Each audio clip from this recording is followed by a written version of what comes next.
রাষ্ট্রপ্রধানের প্রথমত চারটা কাজ হবে। আওয়াজ দিয়ে বলুন কয়টা কাজ? চারটা কাজ হবে। আল্লাহ রাব্বুল আলামিন সে কথা জানাচ্ছেন এইভাবে, আল্লাযীনা ইম্মাক্কান্নাহুম ফিল আরদি আকামুস সালাতা ওয়া আতাউস যাকাত ওয়া আমারু বিল মা'রুফ ওয়া নাহাউ আনিল মুনকার ওয়ালিল্লাহি আকিবাতুল উমুর। আল্লাহ রাব্বুল আলামিন সূরা হাজরের ভিতরে 41 নম্বর আয়াতে কারিমার মধ্যে আল্লাহ পাক জানাই দিচ্ছেন, নবী আপনার সমস্ত উম্মতকে জানায় দেন, আপনার সাহাবাদেরকে জানায় দেন, কারণ আপনার ইন্তেকালের পরে তো অবশ্যই এই রাষ্ট্রের কেউ হাল ধরবে কিনা। ঠিক তেমনি ভাবে আমার নবী যখন দুনিয়া থেকে ওফাত গ্রহণ করলেন, তার ইন্তেকালের পরে আবু বকর রাদিয়াল্লাহু তাআলা আনহু হাল ধরলেন, তারপরে আসলেন হযরতে ওমর, তারপরে আসলেন হযরতে ওসমান, তারপরে আসলেন হযরতে আলী রাদিয়াল্লাহু তাআলা আনহুম আজমাইন। আল্লাহ রাব্বুল আলামিন আগেই আমার নবীকে জানাই দিলেন, নবী এই পৃথিবীতে যারাই, আপনি যেমন মদিনার এখন রাষ্ট্রপ্রধান, মদিনার ইসলামী রাষ্ট্রের আপনি যেমন প্রধান, অনুরূপভাবে আপনার মতো কেউ যখন প্রধান হয়ে যাবে, প্রত্যেকটি মুসলিম রাষ্ট্রপ্রধানের, ইসলামী রাষ্ট্রের প্রধান খলিফার উপরে চারটা কাজ আমি রব্বুল আলামিন দায়িত্ব দিয়ে রাখলাম। এক নম্বর কাজ হলো আল্লাযীনা ইম্মাক্কান্নাহুম ফিল আরদি আকামুস সালাত। রাষ্ট্রপ্রধানের প্রথম কাজ হলো রাষ্ট্রীয়ভাবে ওই সমাজের মধ্যে নামাজ কায়েম করে দিবে। 2 নম্বর যাকাত আদায় করবে। 3 নম্বর সৎ কাজের আদেশ করবে। 4 নম্বর অসৎ কাজ থেকে মানুষকে ফিরাবে। ওয়ালিল্লাহি আকিবাতুল উমুর। আর সমস্ত কাজের পরিণাম আল্লাহ রাব্বুল আলামিনের কাছেই রয়েছে। সুবহানাল্লাহ পড়ুন। আয়াতটা যখন নাজিল হলো, হযরত ওসমান রাদিয়াল্লাহু তাআলা আনহু আয়াতের ব্যাপারে তাকে জিজ্ঞেস করা হয়েছে। ওসমান রাদিয়াল্লাহু তাআলা আনহু তিনি এমন একজন মহৎ ব্যক্তি, যে ব্যক্তি মক্কার জমিনে সবচাইতে সম্ভ্রান্ত পরিবারের সন্তান ছিলেন। আপনারা জানেন, ইসলাম কবুল করার পর আল্লাহর নবীকে সবচাইতে যারা বেশি বেশি সাহায্য সহযোগিতা করেছেন, তার মধ্য থেকে অন্যতম হলো ওসমান রাদিয়াল্লাহু তাআলা আনহু। সবচেয়ে বেশি সম্পদ ব্যয় করেছেন, কিন্তু মর্যাদার দিক থেকে ফার্স্ট ছিলেন আবু বকর। অর্থাৎ তার সম্পদ যা ছিল প্রথম যুগ থেকে তিনি তার সামর্থ্য অনুযায়ী সব দিয়েছেন, আন্তরিকতার সাথে সবকিছু দিয়ে মর্যাদায় 1 নম্বরে ছিলেন আবু বকর। আর সম্পদের দিক থেকে সবচেয়ে বেশি ইসলামের জন্য সম্পদ ব্যয় করেছেন যেই ব্যক্তি, তার নাম হলো ওসমান যিন্নুরাইন। এমন একজন মহৎ ব্যক্তি, সম্ভ্রান্ত পরিবারের ব্যক্তি ছিলেন। তিনি ইসলাম কবুল করবেন। হযরত আবু বকর রাদিয়াল্লাহু তাআলা ইসলাম কবুল করলেন। ইসলাম কবুল করার পর আবু বকরের বন্ধু ছিল ওসমান রাদিয়াল্লাহু তাআলা আনহু। ওসমান রাদিয়াল্লাহু তাআলা আনহুর কাছে তিনি চলে গেলেন। ওসমান রাদিয়াল্লাহু তাআলা আনহু ইসলাম কবুল করার আগে থেকে সৎ চরিত্রবান, জ্ঞানী, নেককার ব্যক্তি ছিলেন, চরিত্রবান ছিলেন, জ্ঞানী ছিলেন, ধনী ছিলেন এবং প্রভাবশালী ব্যক্তি ছিলেন, সৌন্দর্যের অধিকারী ছিলেন, বিচক্ষণ ব্যক্তি ছিলেন। এবার হযরত ওসমান রাদিয়াল্লাহু তাআলা আনহুর কাছে গিয়ে দাওয়াত পেশ করলেন। ওসমান রাদিয়াল্লাহু তাআলা আনহু আবু বকরের দাওয়াত পাওয়ার সাথে সাথে ইসলাম কবুল করলেন। কবুল করে ঘোষণা দিলেন, বলো আমাকে। সাথে সাথে ওসমান রাদিয়াল্লাহু তাআলা আনহু আবু বকরের মুখ থেকে যখন কালেমার দাওয়াত শুনেছেন, বলেছেন কে দাওয়াত দিয়েছেন, কে নিয়ে এসেছেন? বললেন মুহাম্মদ সাল্লাল্লাহু আলাইহি ওয়াসাল্লাম দাওয়াত দিয়েছেন। ওসমান রাদিয়াল্লাহু আনহু বললেন, চলো আমাকে মুহাম্মদের কাছে নিয়ে চলো। ওসমান রাদিয়াল্লাহু তাআলা আনহুকে মুহাম্মদ সাল্লাল্লাহু আলাইহি ওয়াসাল্লামের কাছে আনা হলো। আনার পর আল্লাহর নবীর হাতে হাত রেখে হযরত ওসমান রাদিয়াল্লাহু তাআলা আনহু কালেমা শাহাদা পাঠ করলেন। আশহাদু আল্লা ইলাহা, পড়েন সবাই, আশহাদু আল্লা ইলাহা ইল্লাল্লাহু ওয়া আশহাদু আন্না মুহাম্মাদান আবদুহু ওয়া রাসূলুহু। কালেমা শাহাদাতে আছে খোদার জ্যোতি, ঝিনুকের বুকে লুকিয়ে থাকে যেমন মতি।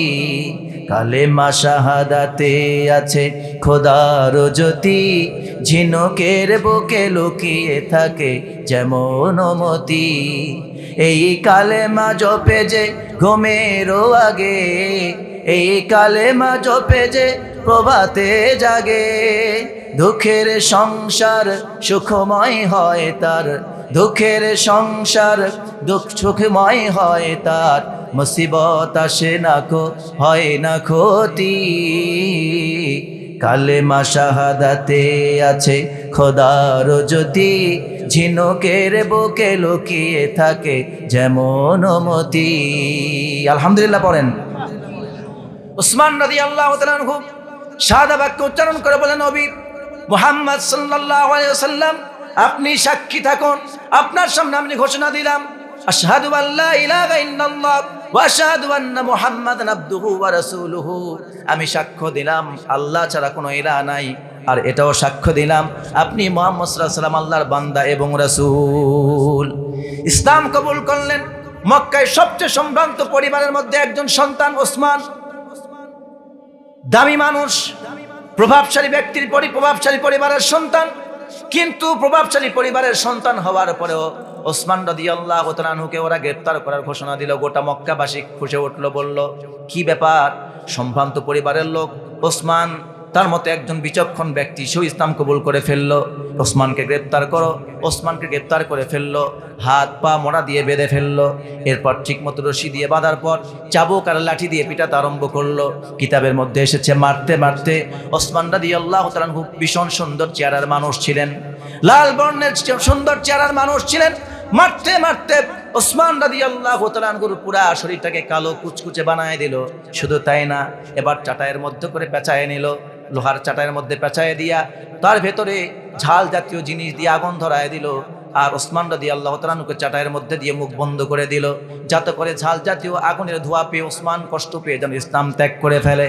ওসমান রাদিয়াল্লাহু তাআলা আনহুকে নির্যাতন করার পর সকল নির্যাতন শেষ করে এবার ওসমানকে বলছে, ওসমান এটা তো কেবলমাত্র শুরু, ইমান যদি ত্যাগ না করো, ইসলাম যদি ছেড়ে না দাও, মুহাম্মদের দল যদি ছেড়ে না দাও, ইসলামী আন্দোলন যদি ছেড়ে না দাও, তাহলে এর চাইতে বড় কঠিন পরীক্ষার জন্য প্রস্তুত হয়ে যাও।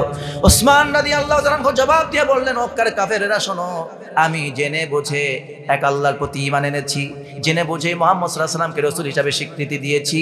অতএব জেনে রাখো, তোমরা যদি মারতে মারতে আমি ওসমানকে যদি দুনিয়া থেকে বিদায় করেও দাও, তোমরা দিতে পারো, যদি চাও আমাকে হত্যা করতে পারো, শহীদ করে দিতে পারো, কিন্তু আমি ওসমান আমার জীবন দিয়ে দিব, কিন্তু এক মুহূর্তের জন্য কালেমার বাণী ছেড়ে দিতে পারবো না। ঈমানের পথে অবিচল থেকে আমার মরণ যেন হয়, ঈমানের পথে অবিচল থেকে আমার মরণ যেন হয়। বলুন আমিন। অপরাধটা কি ওসমানের? আমার ওসমান রাদিয়াল্লাহু তাআলা আনহুর কোনো অপরাধ ছিল নাকি? তিনি কোনো ধর্ষণ করেছেন, চুরি করেছেন, ডাকাতি করেছেন, রাষ্ট্রের বিরুদ্ধে কোনো কাজ করেছেন নাকি? আবু জাহেলের বিরুদ্ধে, আবু লাহাবের বিরুদ্ধে, উতবা সাইবা যারা মন্ত্রী প্রেসিডেন্ট ছিলেন তাদের বিরুদ্ধে তো কোনো ঘোষণাই তিনি দেন নাই, শুধুমাত্র কালেমার ঘোষণা দিয়েছেন। আল্লাহ রাব্বুল আলামিন বলেন, যুগে যুগে এমনি করে আমার ইমানদার বান্দাদের উপরে যত জুলুম নির্যাতন এসেছে, তাদের কোনো অপরাধ নাই, অপরাধ হলো একটাই, মা নাকামু মিনহুম ইল্লা আইয়ুমিনু বিল্লাহিল আজিজিল হামিদ।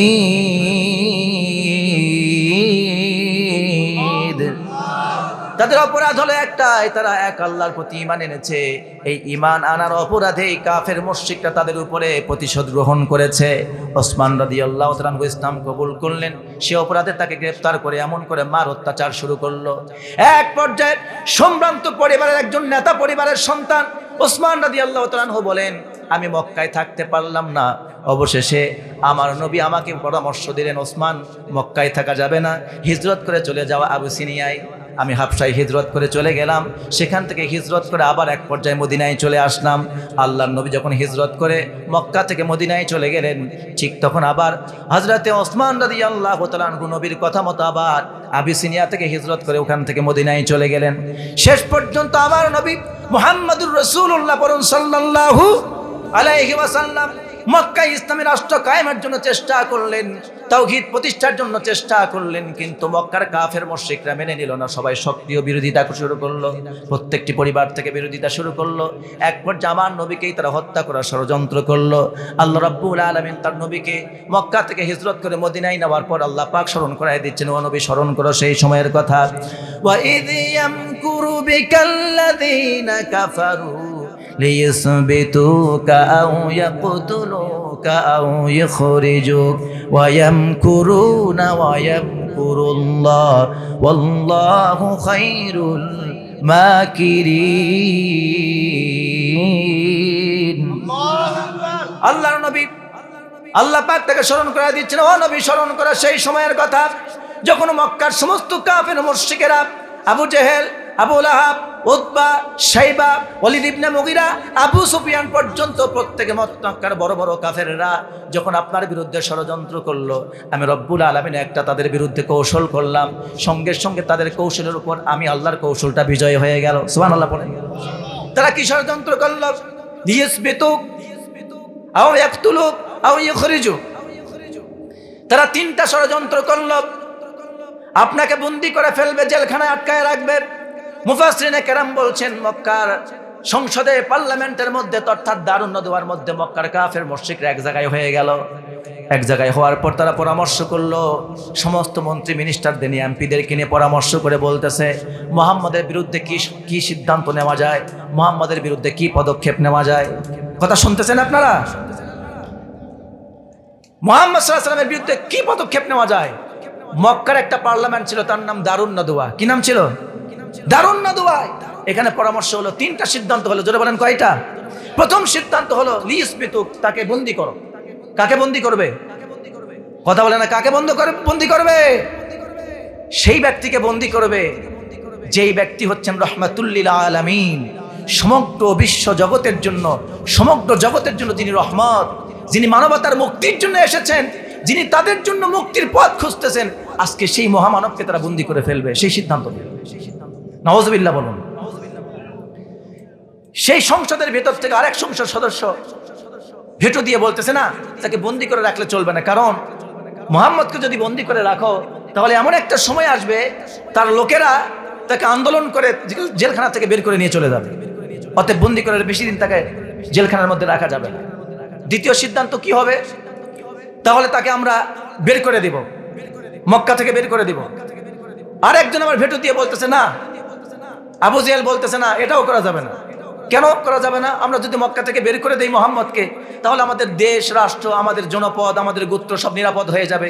নতুন করে কেউ দাওয়াত দিবে না, এখানে কেউ ইসলামের কথা বলবে না, ইমানের কথা বলবে না, কালেমার কথা বলবে না, আমরা বেঁচে যাব। তখন আবু জেহেল বলতেছে না, এটাও মেনে নেওয়া যাবে না, কারণ তোমরা যে মুহাম্মদকে বের করে দিতে চাচ্ছ, মুহাম্মদকে যদি মক্কা থেকে বের করে দাও তাহলে মুহাম্মদ এখান থেকে হিজরত করে কোথায় যাবে? মদিনায় যাবে। ওখানে যাওয়ার পর কালেমার দাওয়াত দিয়ে সেখানকার মানুষেরা আবার ইসলাম কবুল করে মুসলমান হয়ে সংখ্যাগরিষ্ঠ হয়ে যাবে। অসংখ্য মানুষ নিয়ে, মুসলমান সৈনিক নিয়ে মক্কায় আক্রমণ করে আবার মক্কা দখল করে ফেলবে। অতএব মুহাম্মদকে মক্কা থেকে বের হতেও দেওয়া যাবে না। নাউযুবিল্লাহ বলেন। একটু জিকির করুন সুবহানাল্লাহ।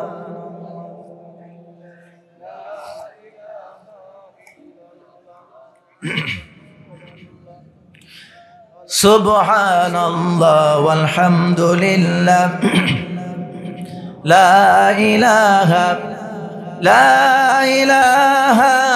ইল্লাল্লাহু মুহাম্মাদুর রাসূলুল্লাহ সাল্লাল্লাহু আলাইহি ওয়াসাল্লাম। ষড়যন্ত্র শুনতেছেন তো? তার 2 নম্বর ষড়যন্ত্র ভ্যানিশ, এটাও বাতিল হয়ে গেল। এবার তৃতীয় ষড়যন্ত্র যেটা, সেটি আবু জেহেল নিজে দিচ্ছে। আবু জেহেল বলল, আমরা যেই কয়জন নেতা, সংসদ সদস্য এই পার্লামেন্টে এখন বসেছি, আমাদের প্রত্যেকের এক একটা গোত্র আছে, এক একটা দল আছে, আমাদের সন্ত্রাস বাহিনী আছে। বাহিনী আছেন এরকমের? প্রত্যেকটি দলের দেখবেন কিছু কিছু বাহিনী আছে, আছে না? তো বলছে আমাদের এই বাহিনীগুলিকে দিয়ে ঐক্যজোট, মহাজোট গঠন করে মুহাম্মদকে এক রাতে একতরফা হামলা করে মুহাম্মদকে আমরা রাতের মধ্যেই, তার ঘরের মধ্যেই তাকে শেষ করে দেব দুনিয়া থেকে। তার বিরুদ্ধে প্রতিশোধ নেওয়ার মতো আর কেউ থাকবে না। যদি তার পক্ষ থেকে কেউ প্রতিশোধ নিতে আসে, আমরা সব মহাজোট ঐক্যবদ্ধ হয়ে তার প্রতিশোধের মুক্তিপণ দিব, নতুবা তার বিরুদ্ধে যুদ্ধ করব। ঐক্যবদ্ধ হয়ে সিদ্ধান্ত বাস্তবায়ন করার জন্য আল্লাহর নবীর ঘরে আসলেন, চতুর্দিকে ঘিরে ফেললেন, তরবারি হাতে, খোলা তরবারি নিয়ে ঘিরে ফেললেন। সঙ্গে সঙ্গে আল্লাহ তাআলা ওহীর মাধ্যমে নবীকে জানায় দিলেন, নবী মুহাম্মদ, আর ঘরের মধ্যে বসে থাকা যাবে না, তোমাকে হত্যা করার জন্য চতুর্দিকে কাফেররা ঘিরে ফেলেছে। এই মুহূর্তে ঘুম থেকে ওঠো, হিজরত করো মদিনায়। সুবহানাল্লাহ বললেন। জানাচ্ছেন কে? যেটা কেউ জানে না সেটা জানে কে? যেটা কেউ পারে না সেটাও পারে কে? সবাই মারতে আসলো, রাখে আল্লাহ, মারে কে? আর মারে আল্লাহ, রাখে কে? আল্লাহ রাব্বুল আলামিন নবীকে দোয়া শিখালেন। আল্লাহর নবী তেলাওয়াত করলেন, হাতের মধ্যে বালি নিয়ে ফু দিলেন, দম করে ছেড়ে দিলেন। সঙ্গে সঙ্গে সেই বালিকে আল্লাহ রাব্বুল আলামিন প্রত্যেকটি কাফেরের চোখে মুছায় দিলেন। চোখ ঘুষতে লাগলো, কারো ঘুম চলে আসলো, আল্লাহর নবী তাদের চোখের সামনে দিয়ে বের হয়ে চলে গেলেন, তারা টের পেল না। আমার এই কথাটা বোঝানোর যে উদ্দেশ্য, শেষ পর্যন্ত আল্লাহর নবী নিজের জীবন ও মক্কায় হুমকির মুখে ছিল, অর্থাৎ সর্বশেষ আল্লাহর নবীর বিরুদ্ধে তারা যে ষড়যন্ত্রটা করলো তাকে মক্কায় শেষ করে দেবে, হত্যা করে ফেলবে। এটাই হলো চূড়ান্ত সিদ্ধান্ত। এখন আল্লাহর নবী হিজরত করে কোথায় গেলেন? আওয়াজ দিয়ে বলুন, কোথায় গেলেন? মদিনায়। এবার আল্লাহর নবী মদিনায় চলে গেলেন। যারা আবিসিনায় হিজরত করেছিল তারাও হিজরত করে আবার মদিনায় চলে গেলেন। এই জন্য ওসমান রাদিয়াল্লাহু তাআলা আনহুকে জুল হিজরাতাইন বলা হয়, অর্থাৎ দুই হিজরতের অধিকারী। অর্থাৎ প্রথমে হিজরত করেছেন মক্কা থেকে আবিসিনিয়া, আবার আবিসিনিয়া থেকে হিজরত করে চলে গেছেন কোথায়? মদিনায়। আবার ওসমানকে বলা হয় জিন্নুরাইন, অর্থাৎ আমার প্রিয় নবীর দুই কন্যাকে তিনি বিয়ে করেছিলেন। প্রথম কন্যা ছিল রুকাইয়া, দ্বিতীয় কন্যা ছিল উম্মে কুলসুম। রুকাইয়ার ইন্তেকালের পরে উম্মে কুলসুমকে আবার বিয়ে করেছিলেন। এই জন্য রাসূলের দুই কন্যাকে বিয়ে করার কারণে আমার ওসমান রাদিয়াল্লাহু তাআলা আনহুর নামের সাথে আরেকটা উপাধি যুক্ত হয়েছে, তার নাম জিন্নুরাইন, দুই নূরের অধিকারী। সুবহানাল্লাহ। ওসমান রাদিয়াল্লাহু তাআলা আনহু বলছেন এবার তার কথা। এই আয়াত যখন নাজিল হলো, তাকে জিজ্ঞেস করা হলো, আয়াত সম্পর্কে আপনার মন্তব্য কি? আয়াত সম্পর্কে আপনি কি জানেন, কি একটু আমাদেরকে বলবেন? ওসমান রাদিয়াল্লাহু তাআলা আনহু বলছেন, শোনো, এই আয়াতটা আমাদের ব্যাপারে নাজিল হয়েছে, অর্থাৎ আমরা যখন মক্কায় ছিলাম, ইসলাম কবুল করার অপরাধে আমরা মক্কায় গ্রেপ্তার হয়ে গেলাম। আমরা কাবার চত্বরে নামাজ পর্যন্ত পড়তে পারতাম না। কাফেররা আমাদেরকে মক্কার কাবা থেকে আমাদেরকে তাড়ায় দিত, মারধর করে বের করে দিত, নামাজটাও ঠিক মতো আদায় করতে দিত না। সবার সামনে নামাজ পড়তে পারতাম না, গোপনে গোপনে আমরা নামাজ পড়তাম, গোপনে গোপনে কোরআন শিক্ষা করতাম। তখন আমাদের কোনো রাজত্ব ছিল না, আমাদের ক্ষমতা ছিল না। কিন্তু রব্বুল আলামিন মক্কা থেকে হিজরত করে যখন মদিনায় নিয়ে আসলেন, মদিনায় আনার পর আল্লাহ রব্বুল আলামিন আমাদেরকে রাজত্ব দান করেছেন, ক্ষমতাও দান করেছেন। জোরে বলুন সুবহানাল্লাহ। এখন মক্কা থেকে মদিনায় হিজরত করে আসার পর আল্লাহ রাব্বুল আলামিন আমাদেরকে যে চারটা কাজের কথা বলেছেন, আল্লাযীনা মাক্কান্নাহুম ফিল আরদি আকামুস সালাত ওয়া আতামুস যাকাত ওয়া আমারু বিল মা'রুফ ওয়া নাহাউ আনিল মুনকার ওয়ালিল্লাহি আকিবাতুল উমুর।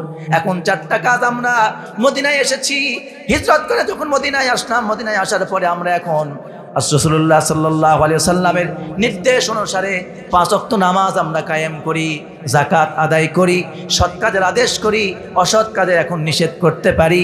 আমাদেরকে কেউ আর বাধা দিতে পারে না। এইটা কাজে আমাদেরকে রাষ্ট্র স্বয়ং সহযোগিতা করে। সুবহানাল্লাহ বললেন না তো?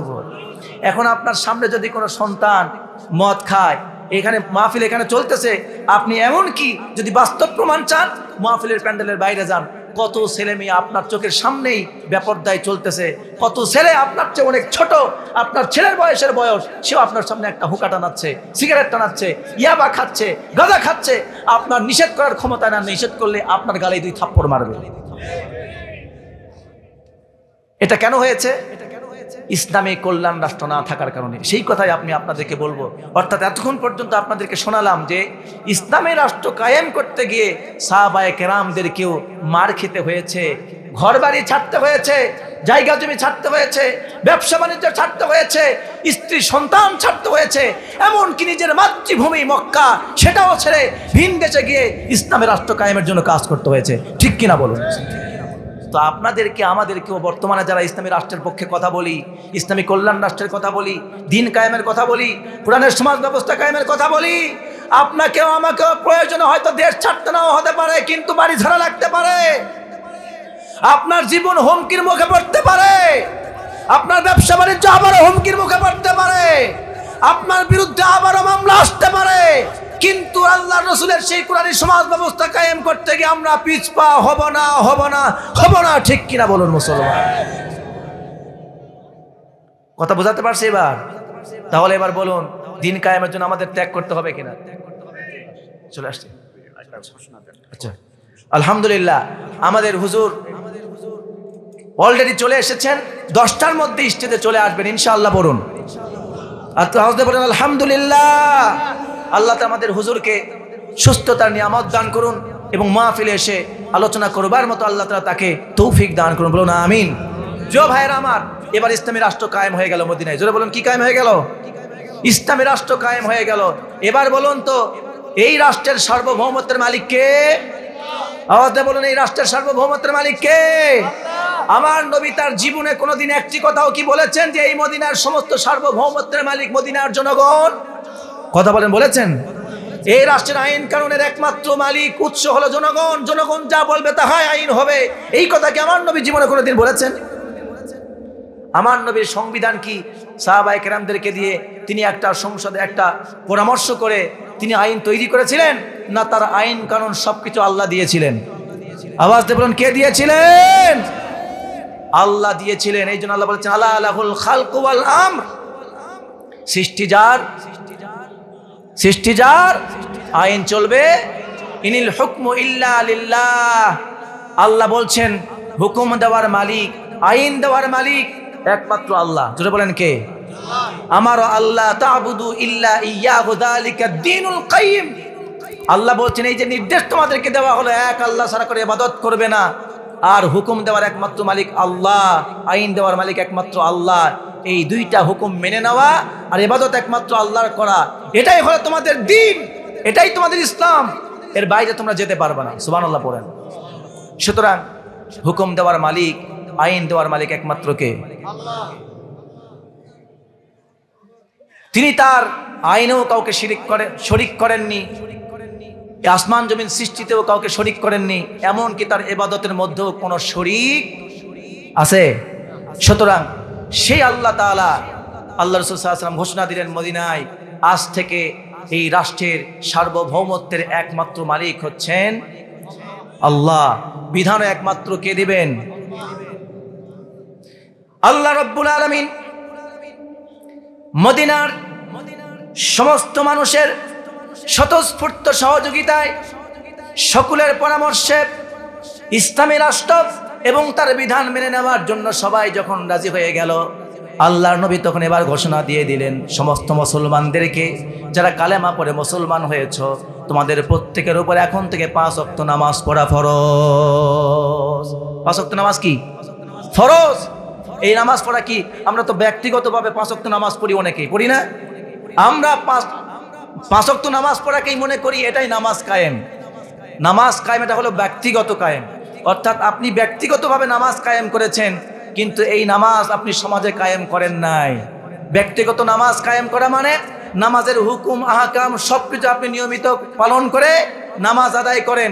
এবার এই একই রকম নামাজ আপনি যেভাবে নামাজটা হুকুম কারণ মেনে, রোকন আহকাম আরকান মেলে যেভাবে নামাজটা পড়ছেন, ঠিক অনুরূপভাবে সমাজের মানুষকে ওই একইভাবে ঐক্যবদ্ধভাবে নামাজ প্রতিষ্ঠার ব্যবস্থা করে দেওয়া, নামাজ পড়ার ব্যবস্থা করে দেওয়া, মানুষ যেন ঐক্যবদ্ধভাবে এই নামাজ যেন জামাতে আদায় করতে পারে, সেই ব্যবস্থাও রাষ্ট্রের করে দেওয়ার দায়িত্ব। এখন বলুন তো, আমাদের সমাজের প্রত্যেকটি মানুষ কি বাধ্যগতভাবে মসজিদে গিয়ে জামাতে নামাজ পড়ে? এখন আমাদের সমাজে নামাজ আছে ঐচ্ছিক। নামাজ কি আছে? ঐচ্ছিক, অপশনালি। ইচ্ছে করলে আপনি পড়বেন, ইচ্ছে করলে ছেড়ে দিবেন। আপনাকে কেউ বাধ্য করতে পারবে না যে ভাই নামাজ পড়তেই হবে, না পড়লে কিন্তু আপনি জেলখানায় যাবেন, এরকম নিয়ম আছে? ইমাম শাফি, ইমাম মালিক রাহিমাহুমুল্লাহ দুইজন স্কলার বলেছেন, যেই সমাজে ইসলামী রাষ্ট্র কায়েম হয়েছে ওই সমাজের মধ্যে কেউ যদি নামাজ তরক করে, ওই বেনামাজি ব্যক্তিকে গ্রেপ্তার করা হবে। গ্রেপ্তার করার পর জেলখানায় বন্দি করে রাখবে। এরপর আলেম তাকে তওবা পড়াবে। তওবা করার পর ওই ব্যক্তি যদি নামাজ না ধরে, তওবাও যদি না করে, ইমাম মালিক এবং ইমাম শাফি রাহিমাহুল্লাহ তারা বলেছেন ওই ব্যক্তির চূড়ান্ত শাস্তি হলো মৃত্যুদণ্ড দিয়ে দেওয়া। কি শাস্তি হবে? কান খুলে শুনতেছেন কথা? নবীজি বলেছেন বাইনাল আবদি ওয়াল কুফরি তারকুস সালাত, মুমিন আর কাফেরের মধ্যে পার্থক্য হলো নামাজ। মুমিন বান্দা নামাজ পড়ে আর কাফেরেরা নামাজ ছেড়ে দেয়, নামাজ তরক করে। মান তারাকা সালাতান মুতাআম্মিদান ফাকাদ কাফারা, নবীজি বলেছেন যে ব্যক্তি ইচ্ছে করে নামাজ ছেড়ে দিল সে কুফরি করলো। আল্লাহর নবী এক জায়গায় বলেন নামাজ হলো ইসলামের খুঁটি, as-salatu ইমাদুদ্দিন, নামাজ হলো ইসলামের খুঁটি। যে ব্যক্তি নামাজ আদায় করলো সে ইসলামের খুঁটিকে খাড়া করে রাখলো, প্রতিষ্ঠিত রাখলো, মজবুত রাখলো। আর যে ব্যক্তি নামাজ ধ্বংস করলো, নামাজ ছেড়ে দিল, সে ব্যক্তি ইসলামের খুঁটিকে ভেঙে চুরে তছনছ করে দিল। এখন যারা নামাজ পড়ি না, তাহলে আমরা যতই নিজেকে মুসলমান বলে দাবি করি, ইসলামী রাষ্ট্র অনুযায়ী যেই রাষ্ট্রের মধ্যে মুসলমান নেতৃত্ব দিচ্ছে সেই রাষ্ট্রের মধ্যে যদি ইসলামী রাষ্ট্র কায়েম হয়ে যায়, সে রাষ্ট্রের মধ্যে কেউ যদি নামাজ ছেড়ে দেয় সে ব্যক্তি ইসলামকে ধ্বংস করার জন্য কাজ করলো। এখন আপনি আমি যারা মুসলমান বলে পরিচয় দিচ্ছি কিন্তু 5 ওয়াক্ত নামাজ পড়ি না, কিন্তু আসলে আপনারা বলুন তো আমরা কি ইসলামকে রক্ষা করছি না ইসলামকে ধ্বংস করছি? নিজেকে বলতেছি আমি না মুসলমান কিন্তু আমি নামাজ পড়ি না। রাসূল সাল্লাল্লাহু আলাইহি ওয়াসাল্লাম বলছেন যে ব্যক্তি ইচ্ছে করে নামাজ ছেড়ে দিল সে কুফরি করলো। তাহলে আমরা একদিকে কুফরি করতেছি আবার নিজে বলতেছি আমি মুসলমান। তাহলে আমি নিজেকে মুসলমান পরিচয় দিয়ে নামাজকে ধ্বংস করে পক্ষান্তরে ইসলামকে ধ্বংস করছি, ঠিক কিনা বলুন? তাহলে ইসলামী রাষ্ট্র যদি কায়েম থাকতো তাহলে যে ব্যক্তি বেনামাজি তাকে গ্রেফতার করত, জেলখানায় বন্দি করত, তওবা করাতো। এরপরে যদি তওবা কবুল না করত, নামাজ যদি না ধরতো, তাহলে তার শাস্তি হতো মৃত্যুদণ্ড। এবার বলুন তো বাংলার জমিনে ইসলামী রাষ্ট্র কায়েম হলে পরে একজনও বেনামাজি খুঁজে পাওয়া যাবে? আপনার সন্তানকে বলা লাগবে 10 বছর বয়স হওয়ার পর বাবা চলো মসজিদে চলো, মসজিদে চলো, কথা বলা লাগবে? রাষ্ট্র বলে দিবে, প্রশাসন বলে দিবে, ইউনিয়ন কাউন্সিলের ওয়ার্ডের মেম্বার ঘোষণা করে দিবে কার সন্তানের বয়স 10 বছর মসজিদে পাঠাও। জরিপ হচ্ছে আগামী সপ্তাহ থেকে যার সন্তানের বয়স 10 নামাজ না পড়লে জরিপ হবে, হিসাব হবে, কাউন্সিলিং হবে, সন্তানকে মসজিদে পাঠাও। বলুন একজনও বেনামাজি পাওয়া যেত? এবার এইভাবে কি হতো?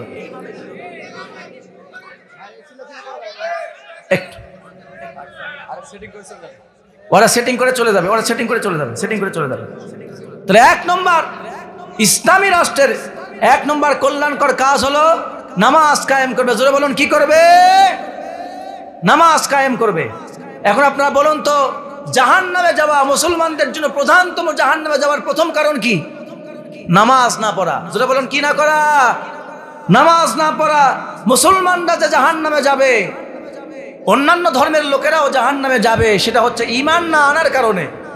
আর ঈমান আনার পর মুসলমানরা জাহান্নামে যাবে নামাজ না পড়ার কারণে। জোরে বলুন কি করার কারণে? নামাজ না পড়ার কারণে জাহান্নামে যাবে।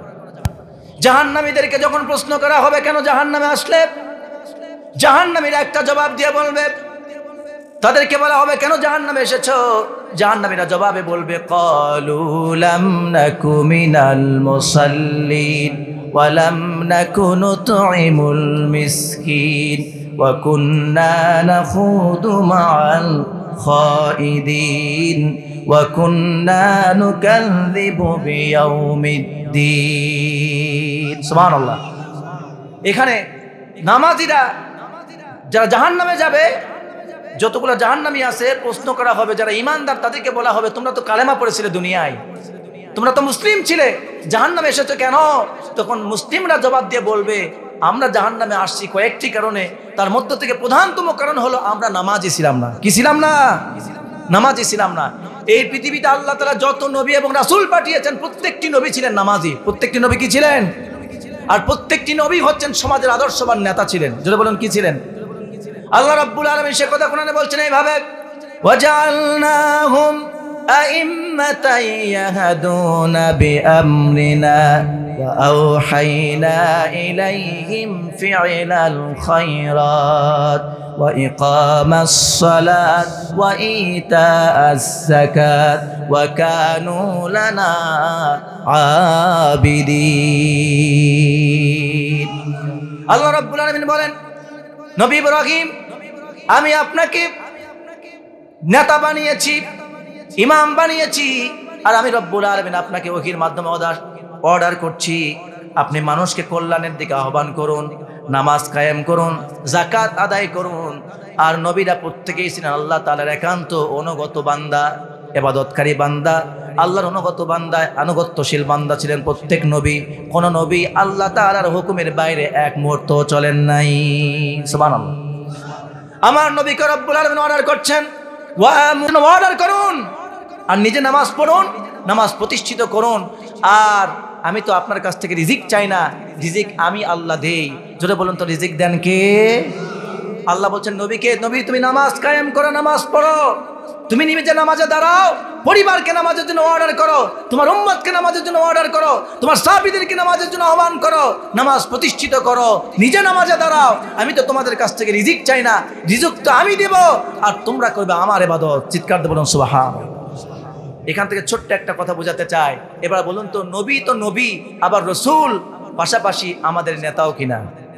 প্রত্যেকটি নবী নবী রাসূলের পাশাপাশি নেতা কিনা? সবাই মানেন যে নবী রাসূল আমাদের নেতা?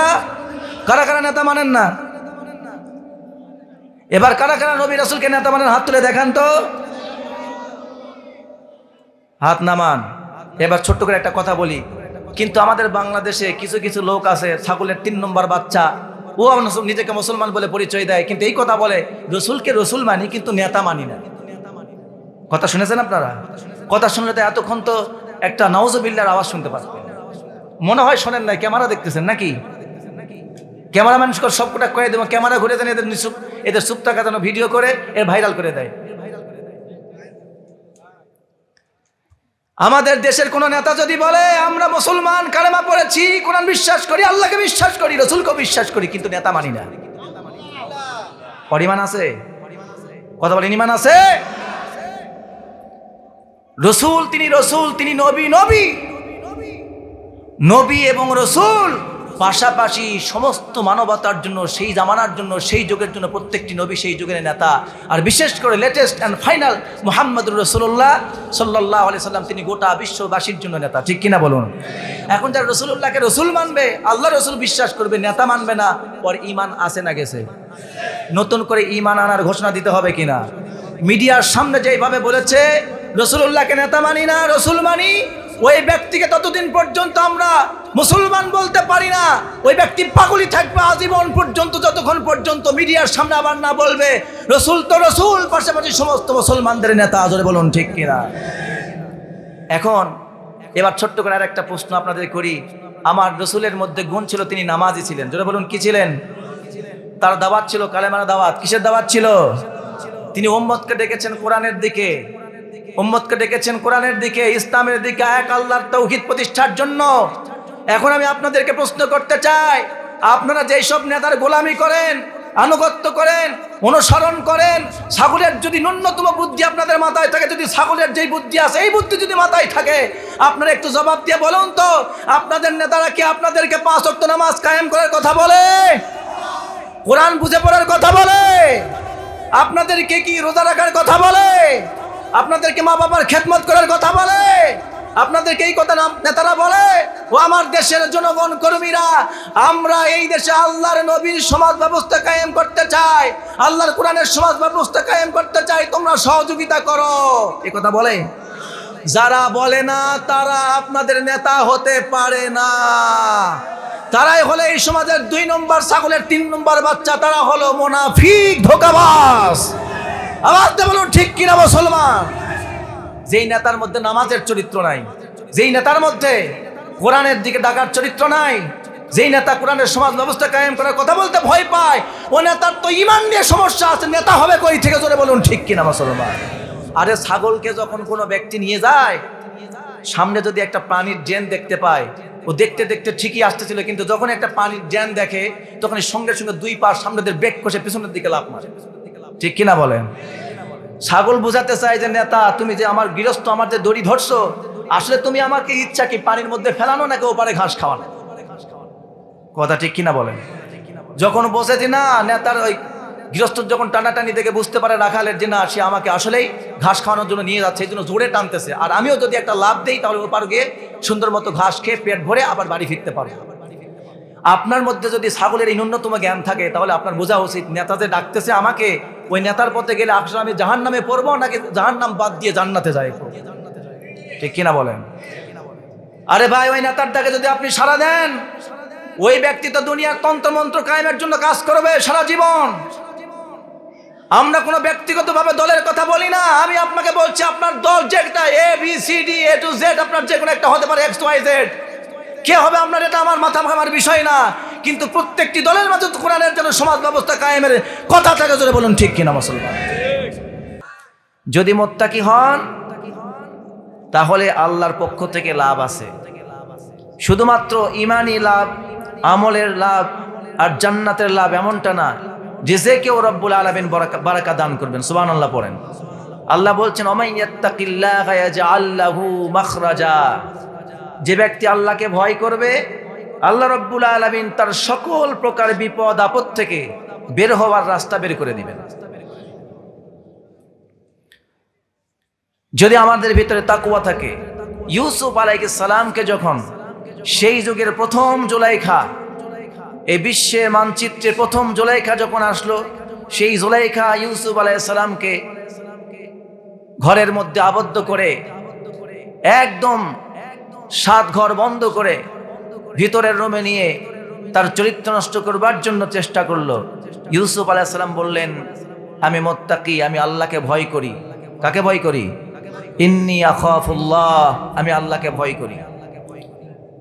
সেই জুলাইখা তার ডানে বামের যে দেবতাগুলো ছিল তার কাপড় দিয়ে দেবতার মাথা মূর্তি ঢাকতে লাগলো, চোখ ঢেকে দিতে লাগলো।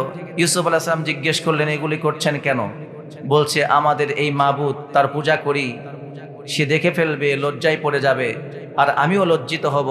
এই দেবতার সামনেই তো মাথা নত করি, এই দেবতার সামনেই সবকিছু বলি, এটা দেখলে আমি লজ্জা পাবো না? দেবতা লজ্জা পাবে? ইউসুফ আলাইহিস সালাম বললেন, জুলাইখা, যেই দেবতার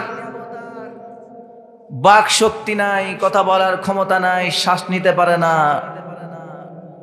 হাতে নড়াচড়ার ক্ষমতা নাই, পায়ে নড়াচড়ার ক্ষমতা নাই, মাথায় কিংবা নাকে যদি মশা মাছি বসে তাও তাড়ানোর ক্ষমতা নাই, সেই দেবতা দেখলে যদি তোমার লজ্জা হয়, তোমার ভিতরে যদি শারমিন্দা কাজ করে, তাহলে যে মহান রব তোমাকে, আমাকে, গোটা আসমান জমিন সৃষ্টি করেছেন, সেই রব এখন যেই কাজটা আমার সাথে করতে চাও, এই কাজটা যদি দেখে, তাহলে সেই রব লজ্জা পাবেন কিনা, আমরা লজ্জিত হব কিনা? অতএব তুমি যে প্রস্তাব আমার সাথে পেশ করছো, সেই প্রস্তাবে রাজি হওয়া আমার পক্ষে সম্ভব নয়।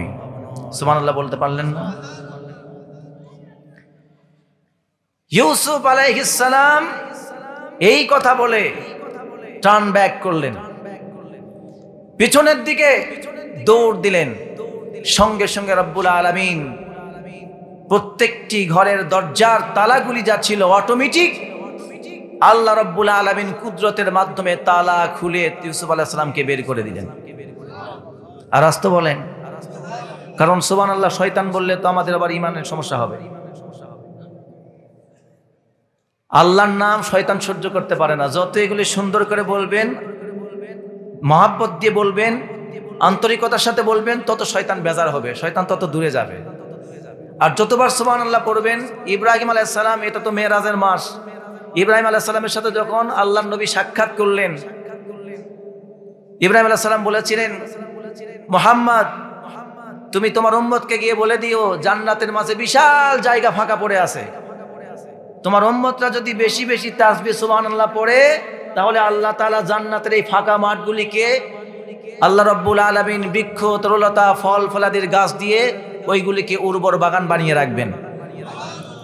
সুতরাং জান্নাতের মধ্যে একটা ছোট জান্নাত হলো 10 দুনিয়ার সমান। আমরা কি কেউ এখানে যারা উপস্থিত হয়েছে এই পৃথিবীর আদ্যপ্রান্ত দেখেছি?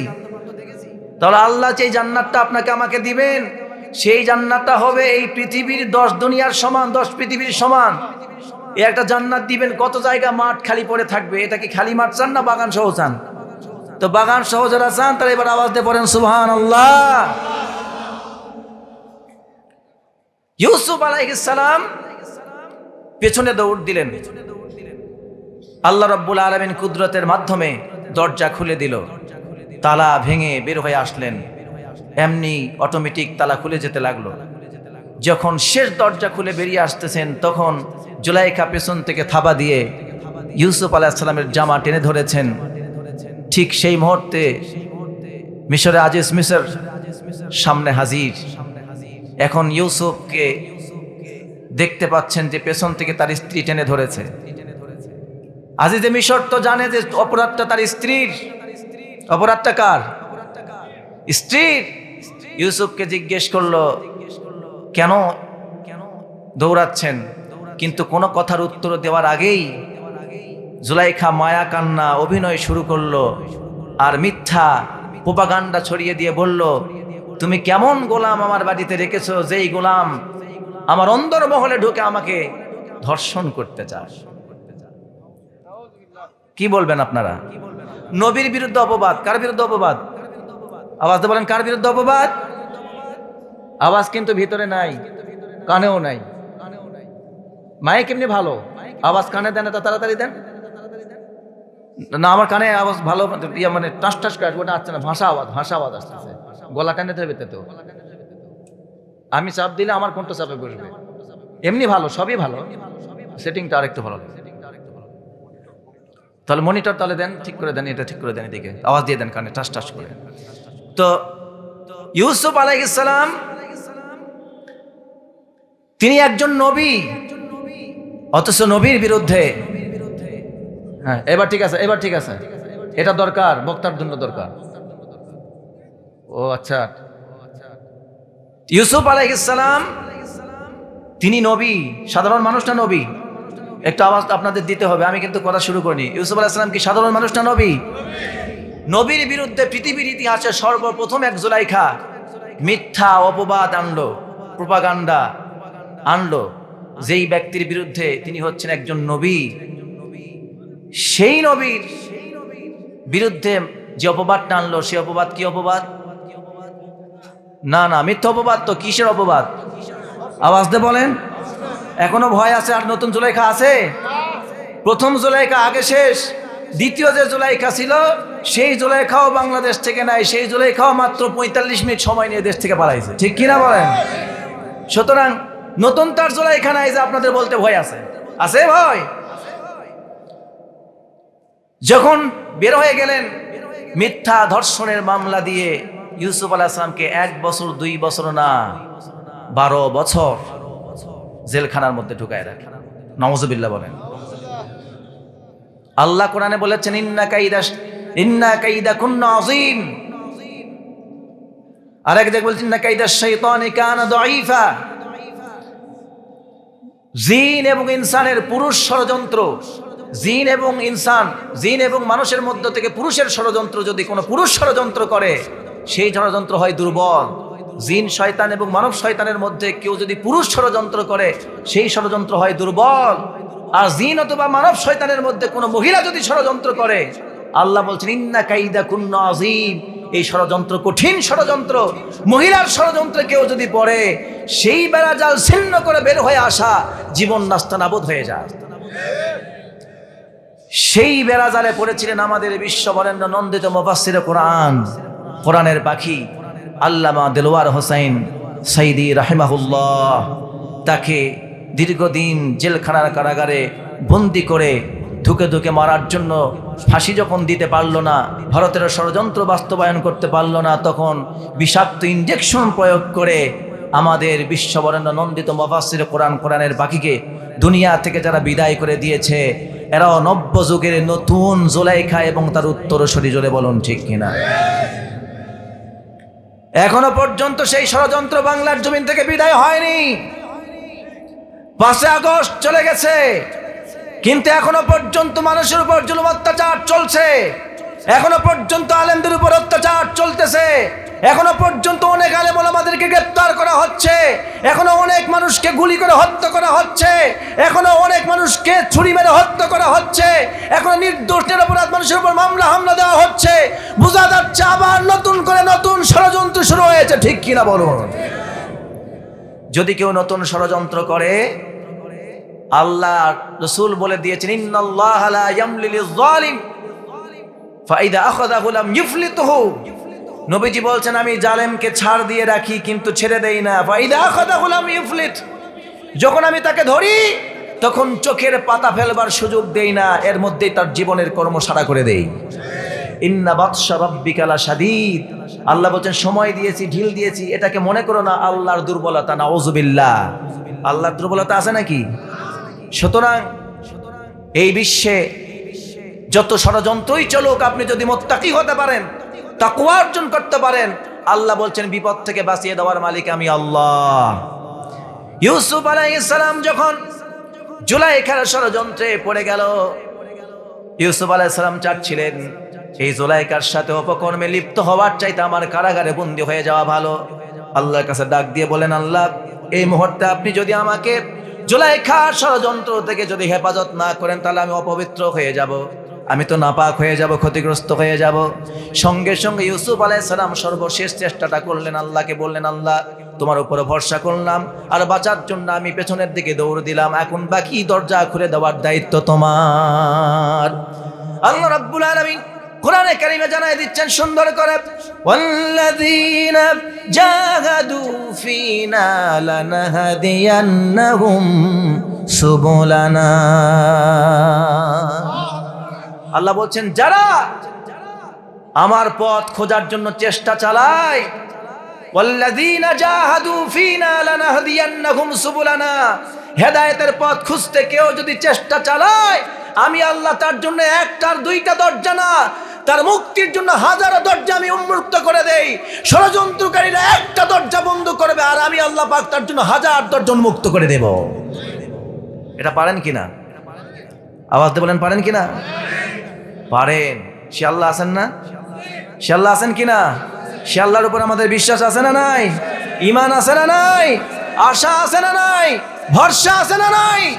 তাহলে আর কোনো ভয় নাই। লিল্লাহি তাকবীর। সুতরাং আজকে সে আল্লাহর কথা হবে কোরআন থেকে। আমি আজকে আপনাদের জন্য একটি নতুন বিষয় সিলেক্ট করেছি, সেটি হচ্ছে এই ইসলামী রাষ্ট্রের অনেক কথা আপনারা শুনেছেন। আজকে আমি আপনাদেরকে ইসলামী রাষ্ট্র প্রতিষ্ঠার ধারা আলোচনা করব না, আজকে আলোচনা করব ইসলামী রাষ্ট্রের কল্যাণ, উপকারিতা কি। ইসলামী রাষ্ট্র কায়েম হলে পরে আপনারা কি কি উপকার পাবেন, কি কি কল্যাণ আপনাদের হবে। এই রকম ইসলামী রাষ্ট্র, যেই রাষ্ট্র কল্যাণ হবে, আমাদের প্রত্যেকের নিরাপত্তা প্রতিষ্ঠিত হবে, আমাদের জানের নিরাপত্তা পাবো, মালের নিরাপত্তা পাবো, রাস্তার নিরাপত্তা পাবো, ব্যবসা বাণিজ্যের নিরাপত্তা পাবো, শিক্ষা প্রতিষ্ঠানের নিরাপত্তা পাবো, আমার মেয়ের জান মালের নিরাপত্তা পাবো, ইজ্জতের গ্যারান্টি পাবো, আমার ভাই রাস্তাঘাটে অন্যায়ভাবে নিরপরাধ ভাই হত্যার শিকার হবে না, নিহত হবে না, কেউ কাউকে গুম খুন করবে না। এমন নিরাপত্তামূলক শান্তি সমৃদ্ধ সুখী ইসলামী রাষ্ট্র, কল্যাণ রাষ্ট্র চাই কি চাই না? কারা কারা চান না? হাত দেখি। এবার যারা চান তারা হাত তুলে দেখান। লিল্লাহে তাকবীর। কোরআন সুন্নাহর আলো সংসদে জালো, তোমার নেতা আমার নেতা বিশ্ব নবী মুস্তাফা, নারে তাকবীর। আল্লাহ কবুল করুন, বলুন আমিন। ইসলাম রাষ্ট্র চাই তো আমরা। এবার আসুন, ইসলামী রাষ্ট্র কাকে বলে, এই রাষ্ট্রের কি কল্যাণ, কি উপকারিতা। সত্যি এই আয়াত কমন একটি আয়াত তেলাওয়াত করেছে। ওলামায়ে কেরাম যারা আছেন তারা তো আয়াত শুনেই বুঝে ফেলেছেন আলোচনা কি হবে, কিন্তু এর ভেতরের রহস্য কিছু আপনাদের সামনে আজকে উন্মোচন করবো। বলুন ইনশাআল্লাহ। ইসলামী রাষ্ট্র কাকে বলে, ইসলামী রাষ্ট্র কি জিনিস, এই রাষ্ট্রের উদ্দেশ্য কি, এই রাষ্ট্র কেন তৈরি করতে হবে, আমাদেরকে বুঝতে হবে। ইসলামী রাষ্ট্রের আর বর্তমান যে রাষ্ট্র, এই রাষ্ট্রের মধ্যে আর ইসলামী রাষ্ট্রের মধ্যে আকাশ পাতাল তফাৎ। এই রাষ্ট্রের সার্বভৌমত্ব মনে করা হয় মানুষ, এই রাষ্ট্রের সার্বভৌমত্বের মালিক, অর্থাৎ এই রাষ্ট্রের ভূখণ্ডের সমস্ত আইন ও কানুন, এই রাষ্ট্রের রিজিক রুজি যা আছে সবকিছুর একচ্ছত্র মালিক হলো মানুষ, জনগণ। কিন্তু আল্লাহ বলছেন যে না, যা কিছু আছে এর সব কিছুর একমাত্র মালিক যিনি, তিনি কে? তিনি হচ্ছেন আল্লাহ। কিন্তু যে রাষ্ট্র ইসলামী হবে, যেটি ইসলামী রাষ্ট্র হবে, খেলাফত হবে যেইখানে, সেই রাষ্ট্র হবে এমন একটি রাষ্ট্র, সেই রাষ্ট্রের একমাত্র নিরঙ্কুশ মালিক যিনি হবেন তিনি হচ্ছেন আল্লাহ, এবং সেই রাষ্ট্রের একমাত্র আদর্শ নেতা যিনি হবেন তিনি হচ্ছেন মুহাম্মাদুর রাসূলুল্লাহ সাল্লাল্লাহু আলাইহি ওয়াসাল্লাম। আর এই রাষ্ট্রের সংবিধান হবে একমাত্র কোরআন এবং সুন্নাহ। এখন আপনারা বর্তমান রাষ্ট্রে মিলে দেখুন, এই রাষ্ট্রের সকল কিছুর মালিক হলো জনগণ, ঠিক কিনা বলুন? এরপরে এই রাষ্ট্রের নেতা যখন যে দল আসে সেই দল। কথা বলেন না কেন? আপনার আমার কোনো জাতীয় নেতা আছে? নাই। আন্তর্জাতিক নেতা আছে? তাও বলতে পারি না। এই যে আমরা মুসলমান এখানে ব্যর্থ, এখানে fail. You all are fail. কেন? আপনারা বলতে পারলেন আমাদের আন্তর্জাতিক নেতাকে। মুসলমানদের আন্তর্জাতিক নেতা একজনই, তিনি হচ্ছেন মুহাম্মাদুর রাসূলুল্লাহ। কিন্তু এগুলো বলার সাহস আপনাদের নাই, আমারও নাই। কারণ এই জন্য নাই যে আমরা তো ছোট থেকেই দেখে আসতেছি, আজকে এক নেতা কালকে এক নেতা, কাউকে জাতির পিতা বানায়, কাউকে জাতীয় নেতা বানায়, কাউকে চাচা বানায়। এইভাবে এক একজনকে এক একটা উপাধি দিতে দিতে এক একজন নেতা হয়ে গেছে, আসল নেতার কথা ভুলে গেছে। কি কথা বাড়িয়ে বলছি না? সত্য। কিন্তু আসলে আমাদের নেতাকে হবেন, এবার আওয়াজ দিয়ে বলেন না, সুন্দর করে শুনতে চাই আপনাদের কাছ থেকে, কে হবেন? এবার বলুন, আমাদের রাষ্ট্রের সংবিধান কার? আল্লাহর সংবিধান। আজকে পর্যন্ত চোরের হাত কাটা বিচার হয়েছে? জেনা করার বিচার হয়েছে? আল্লাহ বলে দিলেন। এইটার জন্য তো আজকে আলোচনা শোনাবো। নাই, এটা করতে হবে। আমাদের যে রাষ্ট্রের সংবিধান সেটা আল্লাহর দেওয়া না, সেটা কার? ডক্টর কামালের। কথা বলেন, কার? ডক্টর কামালের। আমেরিকার সংবিধান মানুষের তৈরি করা, ভারতের সংবিধান মানুষের তৈরি করা। আমার দেশের যেটা সংবিধান অলরেডি 17 বার চেঞ্জ হয়েছে। আমেরিকার সংবিধান 27 বার পরিবর্তন হয়েছে। ভারতের সংবিধান মাত্র কয় বছর হলো এই ভারত স্বাধীন হওয়া? হ্যাঁ, কয় বছর হয়েছে? 1947 সালে আমরা বিভক্ত হয়েছে, তারপর ভারত আলাদা হয়ে গেছে। কয় বছর হলো? 100 বছর ধরুন। 100 বছর ধরুন। এই 100 বছরে ভারতের সংবিধান পরিবর্তন হয়েছে 104 বার। কতবার বললাম? 104 বার পরিবর্তন হয়েছে ভারতের সংবিধান। তাহলে আমেরিকার সংবিধান, জাতিসংঘ যাদেরকে সভ্য জাতির একদম মডেল মানি, যার নিয়ম কানুন বাংলাদেশ ছাড়া চলে না, ওর নিয়ম কানুন ও রাজস্ব ছাড়া বাংলাদেশ চলে না।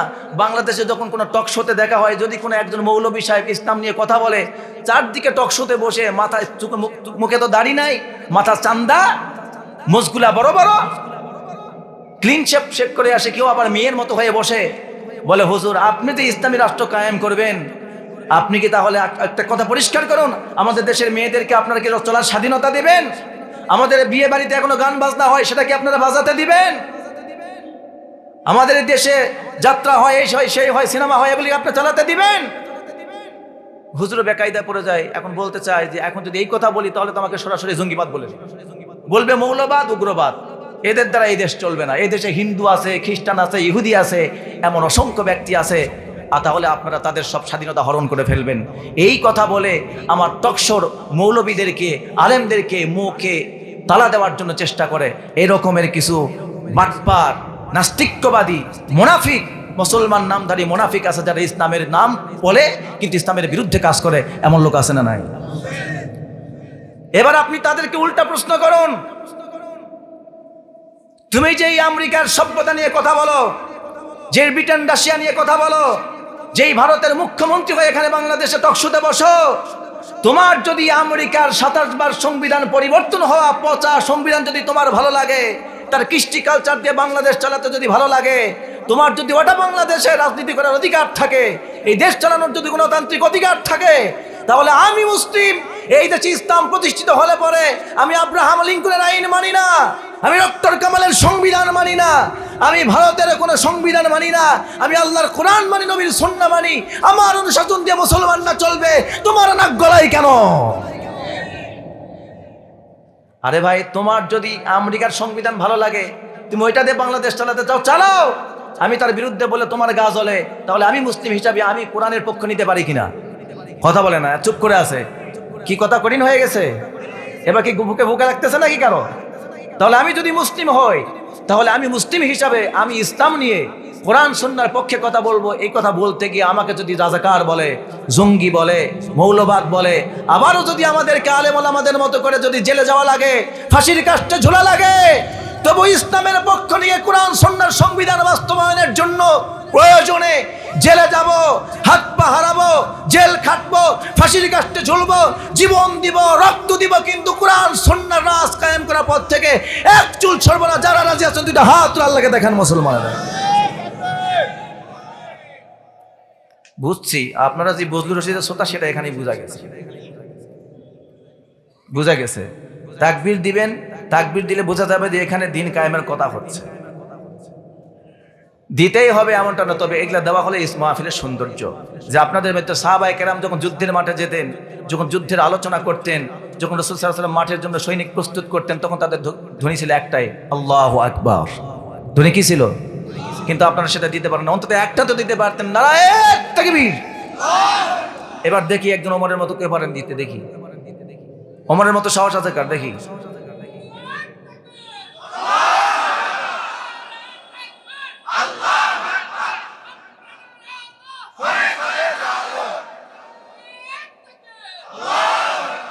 আলহামদুলিল্লাহ পড়েন।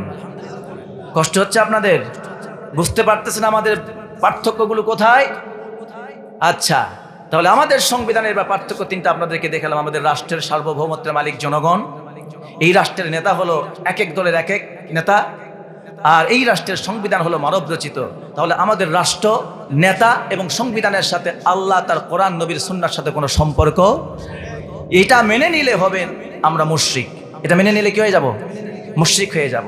সুতরাং এই জন্য আমরা শিরকের মধ্যে ঢুকতে চাই না। আমরা মুসলিম হিসাবে আমাদের সংবিধান, আমাদের কনস্টিটিউশন হলো কোরআন এবং সুন্নাহ। সুতরাং সেই কোরআন সুন্নাহ যদি রাষ্ট্র কায়েম হয়ে যায়, তাহলে ইনশাআল্লাহ বাংলার জমিনে বাংলার মানুষেরা শান্তিতে থাকবে, সুখে থাকবে, সমৃদ্ধ একটি রাষ্ট্র হবে।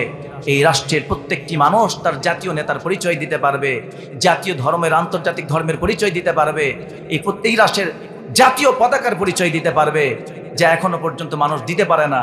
আল্লাহ তাআলা সেটা আমাদেরকে দেওয়ার মতো তৌফিক দান করুন, বলুন আমিন। ইসলামী রাষ্ট্র যদি কায়েম হয়ে যায়, যেই সমাজের মধ্যে, যেই ভূখণ্ডের মধ্যে ইসলামী সমাজ ব্যবস্থা কায়েম হয়ে যাবে, আল্লাহ রাব্বুল আলামিন কিছু কথা বলে দিয়েছেন। একটা জায়গায়, একটা ভূখণ্ড রাষ্ট্র গঠনের জন্য মৌলিক চারটা জিনিস দরকার। এক নম্বর হলো ভূখণ্ড দরকার, জনগণ দরকার, সরকার দরকার, আর সেখানকার নিরাপত্তার জন্য প্রশাসনিক সবকিছু দরকার। আমার প্রিয় ভাইয়েরা, আল্লাহ রাব্বুল আলামিন বললেন, কোন মুসলমান যদি কোনো ভূখণ্ডের শাসক বনে যায়, কোন রাষ্ট্রের যদি কোনো মুসলমান ক্ষমতা পেয়ে যায়, আল্লাহ